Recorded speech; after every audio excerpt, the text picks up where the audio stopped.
ಬಾಕಿ ಇಟ್ಟಿರೋದ್ರ ಬಗ್ಗೆ ಮನೆ ಸಚಿವರೇ, ನೀವು ಬಾಕಿ ಇಟ್ಟಿದ್ದೀರಿ ಸರ್, ಒಂದು ನಿಮಿಷ ಸರ್ ಕೇಳಿಸ್ಕೊಳ್ಳಿ. ನೀವು ಬಾಕಿ ಇಟ್ಟಿದ್ದೀರಿ, ಬಜೆಟ್ ಅಲ್ಲಿ ಇಟ್ಟಿರುವಂತ 62 ಕೋಟಿ ರೂಪಾಯಿ ಅನುದಾನ ಖರ್ಚಾಗಿಲ್ಲ, ಅದೆಲ್ಲದೂ ಒಂದು ಭಾಗ ಚರ್ಚೆ ವಿಷಯ ಇರಲಿ. ನಿಮ್ಮ 16,686 ಜನರಿಗೆ ನೀವು ಪರಿಹಾರ ಕೊಟ್ಟಿದ್ದೀರಿ ಅಂತ ನಿಮ್ಮ ಸ್ಟಾರ್ಡ್ ಆನ್ಸರ್ ಕ್ವಶನ್ ಹೇಳಿ, ಇದರಲ್ಲಿ ಆಕ್ಷನ್ ಪ್ಲಾನ್ ಅಲ್ಲಿ 10,000 ಅಂತ ಹೇಳಿದಾಗ ಯಾವ್ದ್ರ ಮೇಲೆ ನಾವು ಚರ್ಚೆ ಮಾಡಬೇಕು ಅಂತ ಎನ್ಕ್ವೈರಿ ಮಾಡಿ ಅದನ್ನ ಕ್ಲಿಯರ್ ಮಾಡಿ. ಇಲ್ಲ ತಪ್ಪು ಉತ್ತರ ಕೊಟ್ಟಿರೋದು ಮುಖ್ಯಮಂತ್ರಿಗಳ ಕಚೇರಿಯಿಂದ ಬಂದಿರುವಂತ ಪುಸ್ತಕ ಇದು ನಿಮ್ ಕಚೇರಿಯಿಂದ ಬಂದಿರುವಂತ ಉತ್ತರ, ಯಾವ್ದು ನಂಬೇಕು ನಾವು? ಇಲ್ಲಾಂದ್ರೆ ಈ ಉತ್ತರ ವಿಡ್ರಾ ಮಾಡಿ, ಈ ಉತ್ತರ ವಿಡ್ರಾ ಮಾಡಿ ಆಮೇಲೆ ಚರ್ಚೆ ತಗೊಳ್ಳಿ. ಈ ಸ್ಲೇ ಮಾಡಕ್ ಆಗಲ್ಲ ಇದನ್ನ. ಮತ್ತೆ ಅಲ್ಲ ಅಧ್ಯಕ್ಷರೇ,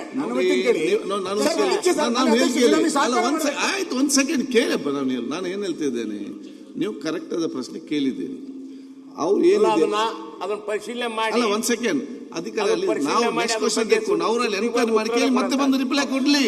ಈಗಲೇ ಮುಗಿಸಿ ಮಂತ್ರಿ ಅವರೇ, ಈಗ ಇನ್ನೂ ಕೂಡ 10 ಕ್ವಶನ್ಸ್ ಬಾಕಿ ಇದೆ. ಈ ಮಧ್ಯದಲ್ಲಿ ನಾನು ನೆಕ್ಸ್ಟ್ ಕ್ವಶನ್ ತೆಗೊಳ್ತೇನೆ, ನೀವು ಆ ಮಧ್ಯೆ ಕೂತ್ಕೊಂಡು ಕ್ಲಾರಿಟಿ ಮಾಡಿ ಬಂದು ಮತ್ತೆ ಈ ಕ್ವಶನ್ ಅವರ್ಸಲ್ಲಿ ಉತ್ತರ ಕೊಡಿ. ಭೀಮನ್ ನಾಯ್ಕ್ ಮೇಲೆ ಕೊಡ್ತಾರೆ. ಮಾನ್ಯ ಅಧ್ಯಕ್ಷರೇ, ಅಲ್ಲ ಮತ್ತೆ ಕೊಡ್ತಾರೆ ಉತ್ತರ.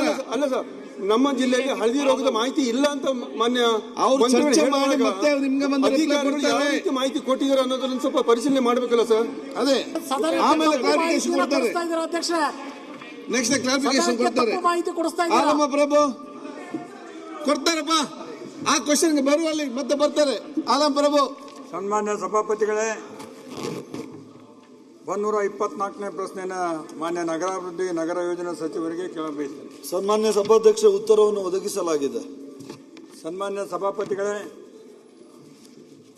ಉತ್ತರವನ್ನು ಒದಗಿಸಿದ್ದಾರೆ. ನಾನು 4 ಪ್ರಶ್ನೆಗಳಿಗೆ ಕೊಟ್ಟಿದ್ದಾರೆ, ಆದರೆ ಅವರೇ ಹೇಳಿದ್ದಾರೆ ನಮ್ಗೆ ಈಗಾಗಲೇ ಕಲಬುರಗಿ ನಗರಕ್ಕೆ ಪೂರೈಕೆ ಮಾಡುತ್ತಿರುವ ಭೀಮಾ ನದಿಯ ಮೂಲದ ಬೇಸಿಗೆ ಕಾಲದ ನೀರಿನ ಹರಿವಿಕೆ ಪ್ರಮಾಣ ಕಡಿಮೆಯಾದಾಗ ಮೂಲ ಸ್ಥಾವರದ ಮೇಲ್ಭಾಗದಲ್ಲಿ ಗ್ರಾಮಗಳಿಂದ ಹರಿದು ಬರುತ್ತುವ ತ್ಯಾಜ್ಯ ನೀರು ನೈಸರ್ಗಿಕ ನಾಲಾ ಮೂಲಕ ನದಿ ಪಾತ್ರಕ್ಕೆ ಸೇರುವ ಕಚ್ಚಾ ನೀರು ಕಲುಷಿತವಾಗುವ ಸಂಭವವಿದೆ. ಇದು ಸರ್ಕಾರದ ಗಮನಕ್ಕೆ ಬಂದಿದೆ ಅಂತ ಹೇಳಿದ್ದಾರೆ. ಇಂಥ ಕಲುಷಿತವಾದಂಥ ನೀರು ಇವತ್ತು ನಮ್ಮ ಕಲಬುರಗಿ ಜನ ಕುಡಿತಾ ಇದ್ದಾರೆ. ಸಭಾಧ್ಯಕ್ಷರೇ, ಮಾನ್ಯ ಮಂತ್ರಿಗಳು ಸಾಕಷ್ಟು ಸಲ ಇದ್ರ ಬಗ್ಗೆ ನಾನು ಅವ್ರ ಗಮನಕ್ಕೆ ತಂದಿದ್ದೇನೆ. ಅವರು ಕೂಡ 2-3 ಮೀಟಿಂಗ್ ಮಾಡಿದ್ದಾರೆ, ಗುಲ್ಬರ್ಗ ಬಂದು ಕೂಡ ಹೇಳಿದ್ದಾರೆ. ಆದರೆ ಇವತ್ತಿನವರೆಗೂ ಕೂಡ ಇವತ್ತು ಸಂಪೂರ್ಣ ಕಲುಷಿತವಾದಂಥ ನೀರನ್ನು ಬರ್ತಾ ಇದೆ. ಸನ್ಮಾನ್ಯ ಸಭಾಧ್ಯಕ್ಷರು, ಇದು ಪ್ರಶ್ನೆ ಏನಿದೆ ಅಂದರೆ, ಸಮಸ್ಯೆ ಏನಿದೆ ಅಂದರೆ, ಗುಲ್ಬರ್ಗಕ್ಕೆ ಭೀಮಾ ನದಿಯಿಂದ ನೀರು ಸಪ್ಲೈ ಆಗ್ತದೆ. ಭೀಮಾ ನದಿ ಮಹಾರಾಷ್ಟ್ರದ ಉಜ್ಜಯಿನಿಂದ ಹರಿದು ಬರ್ತಕ್ಕಂಥ ನದಿ. ಭೀಮಾ ನದಿ ಮಹಾರಾಷ್ಟ್ರದವರು ಅದನ್ನು ಡೈವರ್ಟ್ ಮಾಡಿ ಸೀನಾ ನದಿಗೆ ನದಿ ನೀರನ್ನು ತೆಗೆದುಕೊಂಡು ಹೋಗಿದ್ದಾರೆ. ಭೀಮಾ ನದಿಗೆ ಬರ್ತಕ್ಕಂಥ ನೀರು ಬ್ಯಾರೇಜ್ಗಳಿಗೆ ಸಂಗ್ರಹ ಆಗ್ತಕ್ಕಂಥ ನೀರು ಅಪ್ಪರ್ ಕೃಷ್ಣ ಪ್ರಾಜೆಕ್ಟ್ನಿಂದ ಈ ಕವಳಿ ಗದ್ದಿಗೆ ಬಿಟ್ಟು ಗೊಬ್ಬರ ಸಿಂಪಡಣೆ ಇದರ ಎಲ್ಲನಿಂದ ವೇಸ್ಟ್ ವಾಟರ್ ಏನಪ್ಪ ಅಂದ್ರೆ ಎಸ್ಕೇಪ್ ಮೂಲಕ MBC, IBC, SDGSನಿಂದ ನೀರು ಹರಿದು ಬರ್ತದೆ, ಅದನ್ನು ನಿಂತಿರ್ತದೆ. ಇನ್ನೊಂದು ಗುಲ್ಬರ್ಗದಿಂದ ಏನು ಜನರ ತ್ಯಾಜ್ಯ ನೀರು ಏನಪ್ಪ ಅಂದ್ರೆ ಅದನ್ನು ಕೂಡ UGD ನೀರು ಏನಪ್ಪ ಅಂದ್ರೆ ಭೀಮಾ ನದಿಗೆ ಸೇರ್ತದೆ. ಇದರಿಂದ ಅಲ್ಲಿ ನೀರು ಕಡಿಮೆ ಆದಾಗ ಬ್ಯಾರೇಜ್ನಲ್ಲಿ ಹೂಳು ತುಂಬಿದ ಕಾರಣ ಕಲುಷಿತವಾದಂಥ ನೀರು ಕುಡಿಲಿಕ್ಕೆ ಸಪ್ಲೈ ಆಗ್ತಾ ಇದೆ. ಇದು ಯಾರು ಕುಡಿತಾ ಇಲ್ಲ. ಬಹಳಷ್ಟು ತೊಂದರೆ ಇದ್ದಾರೆ ಗುಲ್ಬರ್ಗದಲ್ಲಿ ಜನ. ನಾವು ಖನಿಜಪಾತಿ ಮೇಡಮ್ ಅವರು 3-4 ಸಲ ಹೋಗಿ ಬಂದರೂ ಕೂಡ ಇದಕ್ಕೆ ಪರಿಹಾರ ಇಲ್ಲ. ಒಂದು ಭೀಮಾ ನದಿಗೆ ಎರಡನೇದು ಬೆಣ್ಣೆ ತೋರದಿಂದ 72 ನೀರು ಏನಪ್ಪ ಅಂದ್ರೆ ತರಲಿಕ್ಕೆ ಪ್ರಯತ್ನ ಮಾಡಬೇಕು. ಆಯ್ತು, ಅವ್ರು ಏನು ಕೊಟ್ಟಿದ್ದಾರೆ ಸಭಾಧ್ಯಕ್ಷರ ಉತ್ತರ ನಮ್ಮ ಮಂತ್ರಿಗಳು ಒಮ್ಮೆ ಹೇಳ್ತೀನಿ ನಾನು. ಈಗ ನೀರನ್ನು ಆ ಬ್ಯಾರೇಜ್ ಕೆಳಗಡೆ ಬಿಡ್ತಕ್ಕಂಥ ರೀತಿಯಲ್ಲಿ ಇನ್ನೂ 1 ವರ್ಷ ಬೇಕಾಗ್ತದೆ. ಆ ನೀರನ್ನು ತೆಗೆದು ಭೀಮಾ ನದಿ ಕೆಳಗಡೆ ಬಿಡ್ತದೆ ಅಂದರೆ ಈಗ ಮೊದಲೇನು ಬಂದರೆ ಹೂಳು ಎತ್ತಕ್ಕಂಥದ್ದು ಇನ್ನೊಂದು ಬ್ಯಾರೇಜ್ ಹೊಸ 4 ವರ್ಷಗಳ ಹಿಂದೆ ಅದು ಬ್ಯಾರೇಜ್ ಕಟ್ಟಿದ್ದು, ಅದನ್ನೆಲ್ಲ ಒಡೆದು ನೀರು ಸೋರು ಹೋಗ್ತಾ ಇದೆ. ಅದು ಹೂಳು ಕೂಡ ತುಂಬಿದೆ. ಅದನ್ನು ಹೊಸ ಬ್ಯಾರೇಜ್ ಮಾಡಿ ಮೇಲ್ಗಡೆ ಹೊಸ ಬ್ಯಾರೇಜ್ ಮಾಡಿ ಈ ಗುಲ್ಬರ್ಗದಿಂದ ಹರಿದು ಬರ್ತಕ್ಕಂಥ ನೀರು ಕೆಳಗಡೆ ಬಿಟ್ಟು ಬೆಣ್ಣೆ ಕಥೆಯಲ್ಲಿ ಆಗ ಮೇಲಿಂದ ಕೆಳಗೆ ನೀರು ಮೇಲಿಂದ ಕೆಳಗೆ ಬರ್ಬೇಕೀಗ. ಈಗ ಉತ್ತರ ಕೊಡಿ ಸಭಾಧ್ಯಕ್ಷರೇ. 2 ಪ್ರಶ್ನೆ, ಇನ್ನೊಂದು ಪ್ರಶ್ನೆ ಇದೆ ನಿಮ್ದು. ಸುಮ್ಮನೆ ಪ್ರಶ್ನೆ L&Tದವರು ಬಹಳ ಸ್ಲೋ ಆಗಿ ಹೋಗ್ತಾ ಇದ್ದಾರೆ. 6,000 ಚಿಲ್ಲರ್ ಮನೆಗಳಿಗೆ ಸಪ್ಲೈ ಮಾಡಬೇಕು, ಕೇವಲ 2,700 ಮನೆಗಳಿಗೆ ಕನೆಕ್ಷನ್ ಕೊಟ್ಟರು, ಇನ್ನೂ ಕಂಪ್ಲೀಟ್ ಆಗಿಲ್ಲ. ತಾವೇ ಒಂದ್ಸಲ ಎಕ್ಸ್ಟೆನ್ಷನ್ ಮಾಡಿ ಬಂದಿರಿ. 2025ರಲ್ಲಿ ಮುಗಿಬೇಕಾಗಿತ್ತು ಅದು.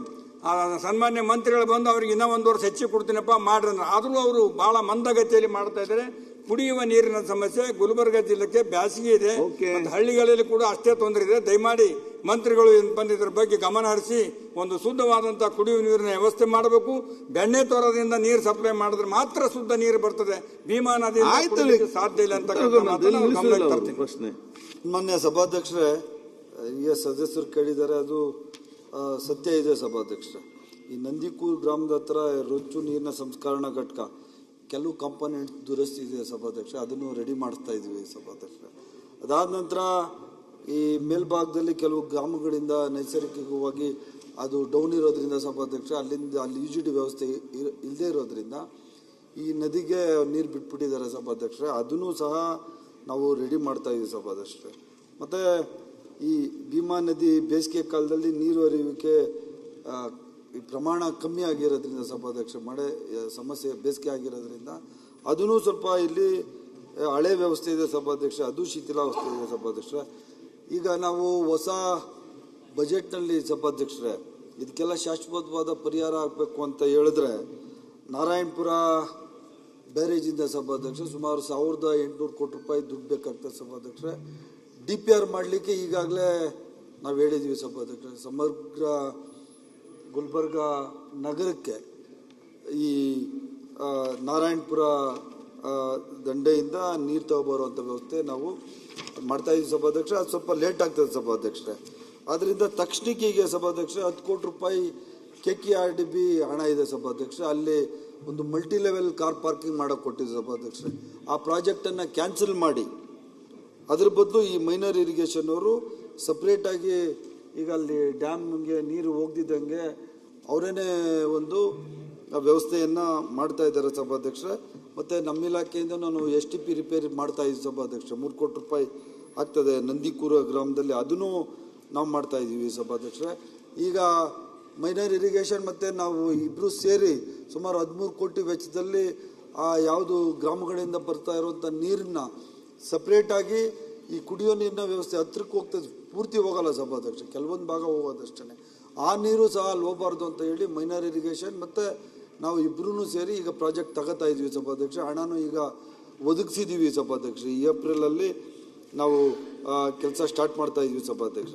ಅದಾದ ನಂತರ ಕುಡಿಯೋ ನೀರು ಕೇಳಿದ್ರು ಸಭಾಧ್ಯಕ್ಷ. ಈಗಾಗಲೇ ಸುಮಾರು 800 ಕೋಟಿ ರೂಪಾಯಿ ವೆಚ್ಚದಲ್ಲಿ ಸಭಾಧ್ಯಕ್ಷ ಗುಲ್ಬರ್ಗ ನಗರಕ್ಕೆ ನೀರು ಕೊಡುವಂಥ ವ್ಯವಸ್ಥೆ ಈ L&Tಯಿಂದ ಮಾಡಿದ್ವಿ ಸಭಾಧ್ಯಕ್ಷ. ಅದರಲ್ಲಿ 40% ಫೈನಾನ್ಸ್ ನಾವು ಇದು ಮಾಡಿದ್ವಿ, ಇನ್ನೊಂದು 55% ಕೆಲಸ ಆಗಿದೆ, ಅದು 40% ದುಡ್ಡು ಕೊಟ್ಟಿದ್ವಿ ಸಭಾಧ್ಯಕ್ಷ. ಮತ್ತು ಅವ್ರಿಗೆ ಗೊತ್ತು ಸಭಾಧ್ಯಕ್ಷ, 3-4 ಸರ್ತಿ ಆ L&T ಅವರು ಲೇಟ್ ಮಾಡಿದ್ರು ಅಂತ ಹೇಳಿ ಅವ್ರಿಗೆ ಕರೆದು ಫೈನ್ ಸಹ ಹಾಕಿದ್ರು ಸಭಾಧ್ಯಕ್ಷ. ಸುಮಾರು 60 ಕೋಟಿ ರೂಪಾಯಿಗಳನ್ನು ಅವ್ರಿಗೆ ಲೇಟ್ ಆಗಿದೆ ಅಂತೇಳಿ ಅವ್ರಿಗೆ ಫೈನ್ ಸಹ ನಾವು ಹಾಕಿದ್ದೀವಿ ಸಭಾಧ್ಯಕ್ಷ. ಆದ್ದರಿಂದ ಮಾನ್ಯ ಹಿರಿಯ ಸದಸ್ಯರು ಹೇಳಿರೋ ಪ್ರಕಾರ ತಡ ಆಗಿದೆ ಸಭಾಧ್ಯಕ್ಷ. ಇನ್ನು ಏನು ಕಲುಷಿತ ನೀರು ಏನು ಆಗ್ತಾ ಇದೆ ಸಭಾಧ್ಯಕ್ಷ ಸ್ವಲ್ಪ ಭಾಗ, ಅದನ್ನು ಸಹ ಈಗ ರಿಪೇರಿ ಮಾಡ್ತೀವಿ ಸಭಾಧ್ಯಕ್ಷ. ಮುಂದಿನ ತಿಂಗಳಲ್ಲಿ ಅದು ಮಾಡ್ತೀವಿ ಸಭಾಧ್ಯಕ್ಷ. ಅದಾದಮೇಲೆ ಮನೆಗಳಿಗೆ ಸಂಪರ್ಕ ಕೊಡುವಂಥ ಪ್ರಕ್ರಿಯೆ ಈಗಾಗಲೇ ಜಾರಿಯಲ್ಲಿದೆ ಸಭಾಧ್ಯಕ್ಷ. ಒಂದು 8,000 ಮನೆಗಳು ಕೊಟ್ಟಿದ್ದೀವಿ, ನುಡಿದಿದ್ದು ಅತಿ ಶೀಘ್ರದಲ್ಲಿ ಮಾಡಿಕೊಡ್ತೀವಿ ಸನ್ಮಾನ್ಯ ಸಭಾಧ್ಯಕ್ಷರೇ, ಇದು 2 ವರ್ಷ ಅಧ್ಯಕ್ಷರೇ ಸಾಕಾಗ್ಲಿಲ್ಲ. 2 ವರ್ಷ ಬೇಕಾದಾಗ ಇವತ್ತಿನ ಪರಿಸ್ಥಿತಿಯಲ್ಲಿ ಶುದ್ಧ ಕುಡಿಯುವ ನೀರಿನ ಪರಿಸ್ಥಿತಿ ಯಾವ ರೀತಿ ಒದಗಿಸ್ತೀರಿ ಅಂತಕ್ಕಂಥದ್ದು ನಮ್ಮ ಪ್ರಶ್ನೆಗೆ ಉತ್ತರ. ಈಗ ನಾನು ಸರ್ಕಾರಕ್ಕೆ ಅಭಿನಂದನೆ ಸಲ್ಲಿಸ್ತೇನೆ. ನಾರಾಯಣಪುರ್ನ ತರ್ತಕ್ಕಂಥದ್ದು ಬಜೆಟ್ ನಲ್ಲಿ ಮಾಡಿದ್ದಾರೆ, ಅದು ಇನ್ನೂ 2 ಎಮರ್ಜೆನ್ಸಿ ಪ್ರಾಬ್ಲಮ್ ಸಾಲ್ವ್ ಮಾಡ್ತೀವಿ. ಒಂದು ನಿಮಿಷ, ಅದೊಂದು ಈಗಿನ ಪರಿಸ್ಥಿತಿಯಲ್ಲಿ ಇಮಿಡಿಯೇಟ್ ತರಬೇಕು ಅವರು. ಆಯ್ತು, ಹೇಳಿದ್ದಾನೆ, ಹೇಳಿ ಮತ್ತೆ ಮತ್ತೆ ಹೇಳ್ತೀರಿ. ಆಯ್ತು, ಮುಂಚೆ ಕೇಳುವ ನಿರ್ಭೀತ, ನಿಷ್ಪಕ್ಷಪಾತ, ವಿಶ್ವಾಸಾರ್ಹ ಸುದ್ದಿಗಳಿಗೆ ಮತ್ತೊಂದು ಹೆಸರಾಗಿರುವ ನ್ಯೂಸ್ 18 ಕನ್ನಡ ಈಗ ಆಪ್ನಲ್ಲೂ ಲಭ್ಯವಿದೆ. ದಯವಿಟ್ಟು ಇಲ್ಲಿರುವ QR ಕೋಡ್ ಸ್ಕ್ಯಾನ್ ಮಾಡಿಕೊಂಡು ಆಪ್ ಡೌನ್ಲೋಡ್ ಮಾಡೋದಕ್ಕೆ ಮರಿಬೇಡಿ. ನಿಮ್ಮ ಬೆಂಬಲ ಹೀಗೆ ಸದಾ ನಮ್ಮೊಂದಿಗಿರಲಿ. ಧನ್ಯವಾದ.